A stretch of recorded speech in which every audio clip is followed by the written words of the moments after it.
Hello to all of you, myself Neha, and today we are going to conduct the grammar station for class 6 and the name of the chapter is Velodia and Me. Grammar station में हमारा topic है subject verb agreement. सो इन subject verb agreement हम क्या चीज़ study करते हैं, subject यानी कि जो हमारे सेंटेंस में सब्जेक्ट हो उसका और हेल्पिंग वर्ब का क्या रिलेशन है। जैसे कि अगर हमारा सब्जेक्ट प्लूरल है तो हेल्पिंग वर्ब भी प्लूरल होगी। We have studied it in a grammar junction. जब हमने ग्रामर जंक्शन कंडक्ट किया था तो हम इस कॉन्सेप्ट को अच्छे से क्लियर कर चुके हैं। Again in this exercise we are going to study it, we are going to learn how subject और a helping verb relate to each other. कैसे एक सब्जेक्ट और हेल्पिंग वर्ब एक दूसरे को रिलेट करते हैं, क्या क्या रूल्स हैं, इन सारे रूल्स को हम रिमाइंड करेंगे and after that we will conduct the exercise also. अब उसके बाद है आपके पास फर्स्ट एक कन्वर्जेशन है और इस कन्वर्जेशन में आपको ये सब समझना है। Naseem, did you know we are going for a field trip. तो हमारे पास है वी और वी जो एक प्लूरल सब्जेक्ट है और प्लूरल सब्जेक्ट का जो हेल्पिंग वर्ब है वो भी प्लूरल है। तो पहले सेंटेंस से ही हमें सब्जेक्ट वर्ब एग्रीमेंट के बारे में एक रिलेशनशिप जो है वो समझ में आता है कि अगर हमारा सब्जेक्ट प्लूरल होता है तो हमारा हेल्पिंग वर्ब भी प्लूरल होता है। जैसे कि did you know we are going for a field trip. क्या तुम्हें पता है कि हम एक फील्ड ट्रिप पर जा रहे हैं। अगला सुरेश का आंसर आता है we are. Again subject verb agreement, plural subject plural helping verb, ठीक है। अब उसके बाद है Naseem, this Saturday are you planning to come. Answer आता है this Saturday are you planning to come. क्या आप आने के लिए, क्या तुम प्लान कर रहे हो आने के लिए। अब उसके बाद देखो यू। अब यू के बारे में हमें एक कॉन्सेप्ट क्लियर करना है कि यू जो हमारा एक प्रोनाउन है इसको हम सिंगुलर रूप में भी ट्रीट करते हैं। यू एक सिंगुलर जो है प्रोनाउन भी होता है प्लूरल, यानी कि सिंगुलर के लिए भी आप यू ही यूज़ करते हो और प्लूरल के लिए भी आप यू ही यूज़ करते हो। बट यू के लिए एक स्पेशलिटी ये है कि यू हमेशा जो है प्लूरल हेल्पिंग वर्ब लेता है, हमेशा प्लूरल, चाहे वो सिंगुलर है या प्लूरल है, बट इसकी हेल्पिंग वर्ब जो है प्लूरल होगी। यू के साथ हमेशा आर आएगा, यू के साथ हमेशा हैव आएगा, ठीक है। ना तो कभी हम इसके साथ इज को यूज़ करते हैं, ना हम कभी इसके साथ हैज़ को यूज़ कर सकते हैं। तो हमेशा जो है ये प्लूरल हेल्पिंग वर्ब लेता है यू को अगर हम कंसीडर करें। नेक्स्ट आता है सुरेश, आई वुड नॉट, ये इसको हम वुडंट बोलेंगे या वुड नॉट बोलेंगे। I would not want to miss the field trip, they are so much fun. तो अब कहता है आई के साथ फील्ड, देखो आई सिंगुलर है तो आई के साथ सिर्फ एक हेल्पिंग वर्ब लगती है, that is am, present tense के अंदर। तो आई एम, तो कहता है हाँ मैं बिल्कुल रेडी हूँ। I wouldn't want to miss the field trip, they are so much fun. तो दे जो है वो प्लूरल है और आर इसका हेल्पिंग वर्ब है, फाइन। अब आता है Naseem, all the students of grade 6 and 7 are going. तो नसीम कहता है कि यहाँ पर आपका जो ऑल द स्टूडेंट्स है, ऑल द स्टूडेंट्स यानी कि सभी student of grades 6 and 7 are going. अब यहाँ पर चीज़ जो है वो ग्रामर के रूल वो आपने समझने हैं कि यहाँ पर स्टूडेंट्स आपका सब्जेक्ट है। तो स्टूडेंट्स अगर आपका सब्जेक्ट है तो वो प्लूरल है, तो हेल्पिंग वर्ब कैसी जाएगी, प्लूरल जाएगी। अब उसके बाद है Suresh, are you sure is everyone going. तो यहाँ पर यू के लिए आर यूज़ हुआ है क्योंकि वो हमारा हमेशा प्लूरल हेल्पिंग वर्ब लेता है। इज़ एवरीवन गोइंग, अब एवरीवन के साथ, एवरीवन का मतलब तो सभी होता है, तो प्लूरल होना चाहिए। तो क्या होगा, एवरीवन, इज़ एवरीवन गोइंग। तो यहाँ पर एवरीवन जो है ये समझना है कि एवरीवन, हमने एवरीवन, समवन, एनीबॉडी, समबडी, तो इस तरह की जो इनडेफिनिट प्रोनाउन है, इनडेफिनिट प्रोनाउन के बारे में हमने प्रीवियस वीडियो लेक्चर में अच्छे से क्लियर किया था कि इनडेफिनिट जिनका नंबर जो है वो डेफिनेट हमें ना पता हो, उन प्रोनाउंस को हम इनडेफिनिट प्रोनाउन कहते हैं। तो जो भी इनडेफिनिट प्रोनाउन होंगे वो हमेशा सिंगुलर हेल्पिंग वर्ब लेते हैं, जैसे कि एवरीवन के साथ इज लिया है, ठीक है। अब उसके बाद है Naseem, I am not sure, I think some of the boys are not coming. अब उसे कहता है आई एम नॉट श्योर, मुझे पक्का पता नहीं है कि some of the boys are not coming. तो यहाँ पर बॉयज़ जो है आपका प्लूरल है और इसके से हेल्पिंग वर्ब जो है वो प्लूरल आएगी। तो इस तरीके से हम देख रहे हैं कि हर जगह हेल्पिंग वर्ब का और सब्जेक्ट का क्या रिलेशन है। वो हमने समझना है, कुछ चीज़ें याद भी रखनी है। जो हमारे इनडेफिनेट प्रोनाउन है वो हमेशा सिंगुलर हेल्पिंग वर्ब रखते हैं, ये याद करने वाली चीज़ है। यू जो है वो हमेशा प्लूरल हेल्पिंग वर्ब लेगा, इसको भी हमें याद करना है, रिमेंबर करना है। और उसके बाद है remember one thing also, I hope we will enjoy. तो यहाँ पर नेक्स्ट आता है, ये सारे आपने बेसिक रूल देखे। अब उसके बाद है the part in the bold show agreement of the subject with the verb, look at this table. अब ये एक टेबल है, फर्स्ट पर्सन आई जो है वो एम लेगा, वी जो है वो आर लेगा, यानी कि आई सिंगुलर है और आई के साथ हम प्रेजेंट टेंस में एम लगाते हैं, ठीक है। आई के साथ हम पास्ट टेंस में वॉज भी लेते हैं और वर भी लेते हैं, बट सिचुएशन क्या है, वर हम उस सिचुएशन में लेते हैं जब कोई इमेजिनरी सिचुएशन हो, जब कोई ऐसी सिचुएशन हो जो विश्वास योग्य ना हो, तो हम आई के साथ वर भी ले लेते हैं। अब आता है वी, वी जो है प्लूरल है तो हेल्पिंग वर्ब प्लूरल लेगा। यू जो है वो हमेशा प्लूरल हेल्पिंग वर्ब लेगा, we have discussed it in a few minute later. और अब हमने नेक्स्ट लिया that is you, you are, you हमेशा फिर प्लूरल लेगा। ही और शी जो है वो सिंगुलर लेंगे helping verb because they are singular. They जो है वो प्लूरल लेगा क्योंकि दे जो है वो भी प्लूरल है। नेक्स्ट स्लाइड पर आते हैं, तो ये सारे रूल हमने देखे। अब उसके बाद है एवरीवन, एवरीवन को लेकर जो रूल है वो मैंने आपको बताया, एवरीवन, एनीवन, ये सारे कौन से वर्ड हैं, ये सारे हैं इंडेफिनेट प्रोनाउन। तो जो भी इंडेफिनेट प्रोनाउन होंगे वो क्या, सिंगुलर प्रोनाउन, वो जो है सिंगुलर हेल्पिंग वर्ब लेंगे, जैसे कि anyone, everyone, someone, known, nobody, ये सारे जो है सिंगुलर प्रोनाउन है और इनकी हेल्पिंग वर्ब जो है वो भी सिंगुलर हेल्पिंग वर्ब होगी। तो जो हमारे इंडेफिनेट प्रोनाउन है वो कौन से हेल्पिंग वर्ब लेंगे, सिंगुलर हेल्पिंग वर्ब लेंगे। तो ये ध्यान रखना है रूल हमने। अगर है lots of the food was wasted. अब यहाँ पर अलॉट है, अलॉट का मतलब क्या होता है, बहुत सारा। तो बहुत सारा समझते ही हम सोचते हैं कि प्लूरल सेंस यूज़ करनी चाहिए, बट नहीं, हमने ये देखना है कि हमारा रियल सब्जेक्ट क्या है। रियल सब्जेक्ट फूड है, सिंगुलर है, तो अलॉट ऑफ लगा हुआ हो जिस वर्ड के आगे, उस वर्ड का सेंस देखना है, सिंगुलर है या प्लूरल है। If this word is singular तो आप हेल्पिंग वर्ब सिंगुलर लेंगे, if this word is plural तो आप हेल्पिंग वर्ब प्लूरल लेंगे। A lot of food was wasted, fine. Next, some of the window panes were broken. Some of the window pane, अगर same है, some of the window panes, panes, window panes क्या है आपका, plural है। Same situation allot की होगी, same situation one of the key होगी। तो अगर अलॉट और वन ऑफ द ये दोनों वर्ड किसी मेन सब्जेक्ट के आगे लगे हैं तो सब्जेक्ट का नंबर कंसीडर करना है, इन दोनों वर्ड को नहीं करना। अब सम ऑफ द सेंस आ रही है कि हाँ कुछ विंडो पेन्स की बात हो रही है, प्लूरल है, बट नहीं, हमने क्या देखना है, अगर यहाँ विंडो पेन होता तो हम यहाँ वर लेते, क्योंकि हमें इसका नंबर कंसीडर करना है। इफ़ इट इज़ प्लूरल तो आप प्लूरल लेंगे, इफ़ इट इज़ सिंगुलर तो आप सिंगुलर लेंगे, और ये किस केस में होगा, a lot of, a some of the के, ठीक है। नेक्स्ट आ जाइए आप। अब उसके बाद है none of the boys were skilled enough for the training programme. None of the boys, अब नन जो है मैंने आपको प्रीवियस लेक्चर वीडियो लेक्चर्स में भी क्लियर करवाया था कि नन ऑफ द या नन एक ऐसा हमारा वर्ड है जो सिंगुलर भी हो सकता है और प्लूरल भी हो सकता है। इसको भी हम इंडेफिनेट प्रोनाउन की कैटेगरी में ही लेते हैं। अगर इसकी सेंस सिंगुलर है तो हम सिंगुलर लगाते हैं, अगर इसकी सेंस प्लूरल है तो आप प्लूरल यूज़ करेंगे। For example like none of the boys, अब एग्जैक्टली बॉयज है तो क्या लेंगे आप, वर लेंगे। None of the boys were skilled enough for the training programme, तो यहाँ पर बॉयज है तो हमने वर्ड लिया। None of the indefinite pronoun can take both singular and plural verbs, ठीक है। नेक्स्ट आता है आपका each of these cup was filled with brim. अब ईच जो है वो अपने आप में एक सिंगुलर वर्ड है, तो जहां आपके सब्जेक्ट के आगे ईच लगा हो वहां पर हेल्पिंग वर्ब जो है वो आपकी सिंगुलर ही होनी है in any condition. Each of the cups, अब देखो ईच लगा हुआ है बट यहाँ पर जो हमारा मेन वर्ड है, मेन सब्जेक्ट जो है वो कप्स है, बट यहाँ पर आपको इसके उलट चलना है कि ईच अगर प्लूरल सब्जेक्ट के आगे भी लगा होगा तो वहाँ आपकी हेल्पिंग वर्ब जो है वो सिंगुलर ही आएगी। रिमेंबर ऑलवेज कि ईच जो है वो एक सिंगुलर वर्ड है और हमेशा इसका मतलब होता है हिंदी में प्रत्येक, हर एक, तो एक की बात हो रही है तो वो सिंगुलर होगा, तो ईच हमेशा हेल्पिंग वर्ब लेगा सिंगुलर, ठीक है। द मिनिस्टर, जैसे कि each as a subject always take singular verb, तो ये हमें हमेशा याद रखना है।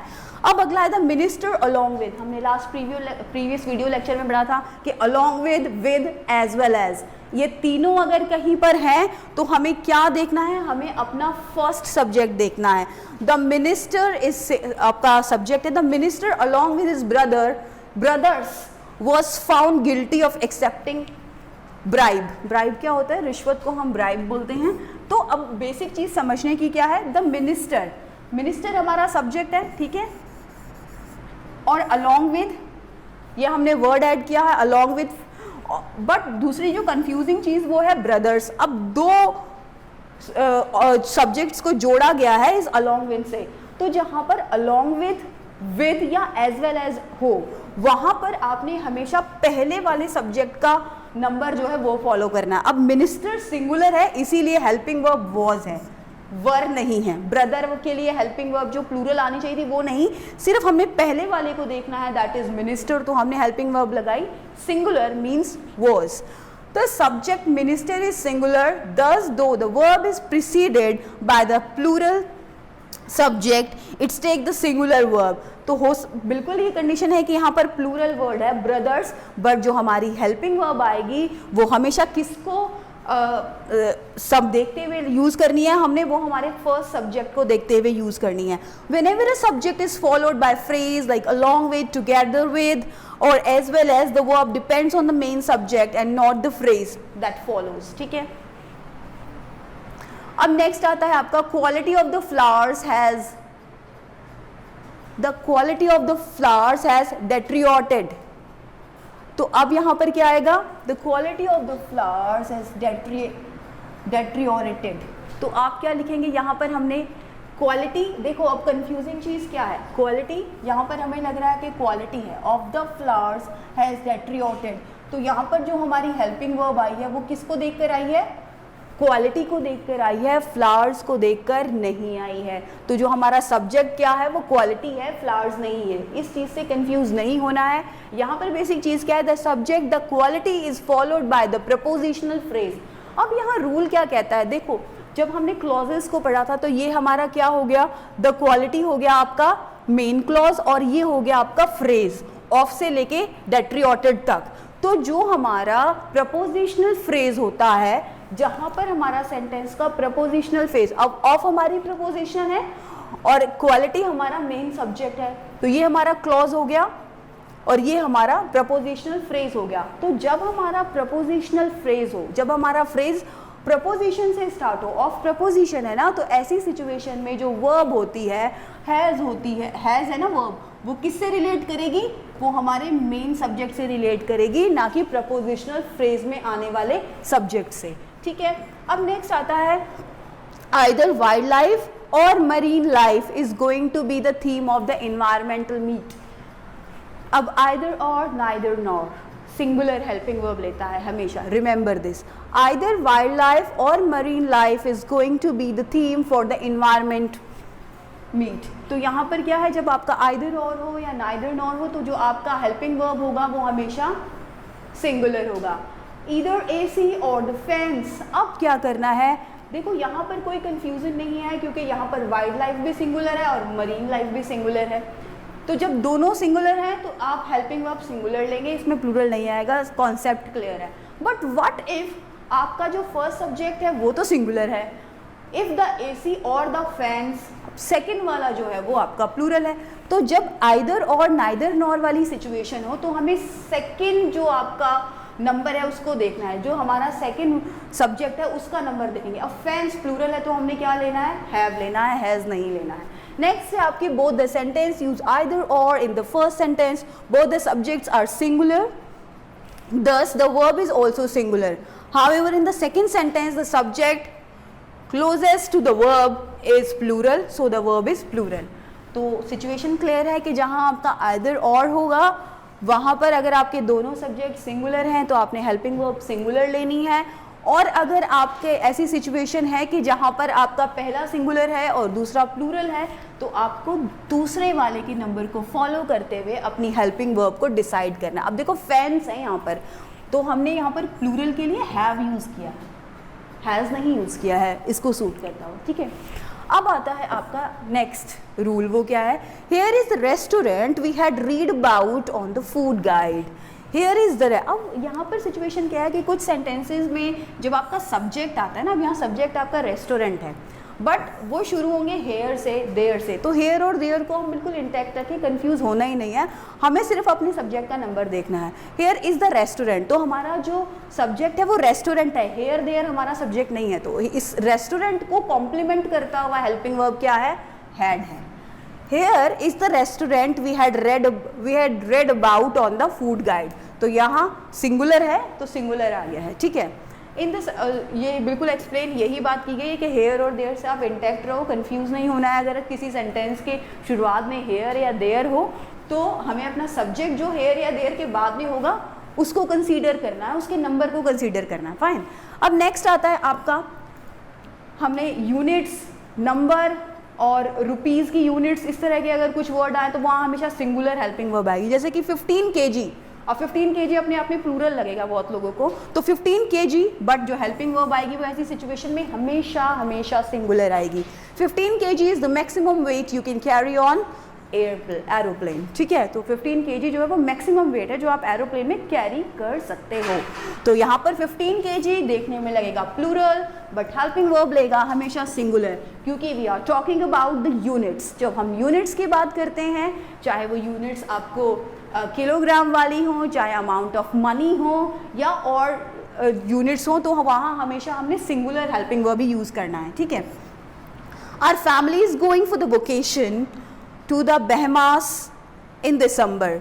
आवर फैमिली, अब फैमिली जो है वो अपने आप में क्या है, एक ग्रुप है, और ग्रुप वाले नाउन्स को हम क्या कहते हैं, जो ग्रुप वाले नाउन्स हो वहाँ पर जो है हमने हेल्पिंग वर्ब जो है हमारा सिंगुलर ही यूज़ करना है। कलेक्टिव नाउन्स जो होते हैं, ग्रुप हो ना चीज़ों का, तो उनको हम एज अ वन ही ट्रीट करें, ग्रुप ऑफ पीपल। तो जैसे कि यहाँ पर क्या आएगा, आर फैमिली इज़, तो वहाँ पर हमने सिंगुलर हेल्पिंग वर्ब यूज़ करना है। The subject are family is a collective noun है, बहुत सारे मेंबर होते हैं फैमिली में, but still we consider them one, क्योंकि एक ग्रुप है, बहुत सारे लोगों के ग्रुप को हम फैमिली का नाम देते हैं, तो ये कलेक्टिव नाउन है और यहाँ हेल्पिंग वर्ब जो होगी वो सिंगुलर होगी, ठीक है। Robotic is not a subject mean for beginners. अब यहाँ पे हम वी आर टॉकिंग अबाउट वो वाला rule that related to the subjects, mathematics, physics, news, जो वर्ड्स हमें दिखने में प्लूरल लगते हैं, या उन सब्जेक्ट्स को जो प्लूरल सेंस में सुनाई देते हैं, but we still use singular helping verb for them. Like robotics जो है वो अपने आप में एक प्लूरल वर्ड नज़र आ रहा है, एस लगा हुआ है, but still we are using singular helping verb for it. अब उसके बाद एक्सरसाइज आ गई है, let's sort this exercise out. Like identify whether these sentences have the correct subject verb agreement। क्या इनका subject verb agreement सही है? राज wants to go to the market with सरिता। राज जो है वो सरिता के साथ मार्केट जाना चाहता है। राज wants to go to the market with सरिता। क्या ये इसका जो कोऑर्डिनेशन है वो सही है? राज है, wants to go to the market with Sarita। Yes, it's correct। आप लिखेंगे someone were knocking on the door। अब देखो यहाँ पर confusion वाली situation है, someone क्या है हमारा? someone कौन सा वाला pronoun है हमारा? someone है हमारा वो pronoun जिसको हम कहते हैं indefinite pronoun, और इस तरह के indefinite pronouns के लिए हम helping verb कौन सी लेते हैं? was। fine, ठीक है। The herd of elephants are walking toward the river। अब herd of elephants are है, हमने क्या सोचा भाई elephants तो प्लूरल है, हेल्पिंग वर्ब प्लूरल लगा देते हैं, बट नहीं, अगेन कलेक्टिव नाउन है, herd है, तो क्या आना चाहिए था यहाँ पर? आर आना चाहिए था, फाइन, ओ सॉरी इज आना चाहिए था, सिंगुलर आना चाहिए था। The committee write reports on various aspects of the issue। The committee write reports on various aspects। The committee write, अब देखो यहाँ पर आपकी वर्ब है राइट, तो राइट क्या होती है? प्लूरल हो गई वर्ब, यहाँ आनी चाहिए, क्योंकि कमेटी जो है वो एक क्या है? कलेक्टिव नाउन है, तो वर्ब कैसी होनी चाहिए थी? सिंगुलर होनी चाहिए थी, तो क्या आना चाहिए था? राइट्स। तो यहाँ पर आपका गलत है, ये राइट्स आना चाहिए था यहाँ पे। अब है आपका फिफ्थ, कॉन्टिन्यूस रेन्स, अब यहाँ रेन्स जो है वो गलत है, कॉन्टिन्यूस रेन्स, तो यहाँ था continuous rain has caused the river to flood, तो आपका यहाँ पर रेन का एस जो है वो हटना चाहिए था और यहाँ पर क्या आना चाहिए था, हैज़। अब यहाँ पर है none of the flower has, none of the flowers has, ये वाला आपका करेक्ट है, फाइन। अब आता है आपको इनको मैच करना है, ईदर माई सिस्टर और माई कजन्स। अब देखो ईदर है, ईदर और नाइदर नॉर में हमने कहा सिंगुलर हेल्पिंग वर्ब यूज होता है, बट ये तो दूसरी सिचुएशन है। ये कौन सी सिचुएशन है, सिस्टर एंड कजन्स। अब यहाँ पर कजन्स जो है वो प्लूरल है, तो देखें प्लूरल वाला कौन सा है, तो ईदर माई सिस्टर्स और my cousins are going to join the gym with me, है ना, ये वाला हो सकता है, ये वाला लगा देते हैं। अब नेक्स्ट है आपका one of my friends, one of my friends, अब one of my friends plural है ना, one of my friends, one of my friends has sent me a letter, तो यहाँ पर आएगा आपका सिंगुलर आ जाएगा, one of my friend has sent me a letter. The troupe performing at the circus, the troupe performing at the circus, the troupe performing at the circus. अब troop जो है वो कलेक्टिव नाउन है, तो singular आना चाहिए। Singular क्या है इसमें, was compose of 7 member, contain humour. The troupe performing at the circus was compose of 7 member, तो यहाँ पर आएगा आपका ये वाला। Some of the recipes, some of the recipes are complicated, ठीक है। अब उसके बाद है चिल्ड्रेन डैश, तो चिल्ड्रेन क्या है आपका, children like to listen stories, यहाँ आएगा children like to listen stories. तो अब we have most of the O Henry stories contain rumour, ठीक है। अब उसके बाद है एवरीवन इन द फैमिली, अब जो कौन सा बचा है, everyone in the family, okay, everyone in the family eats dinner together, ठीक है।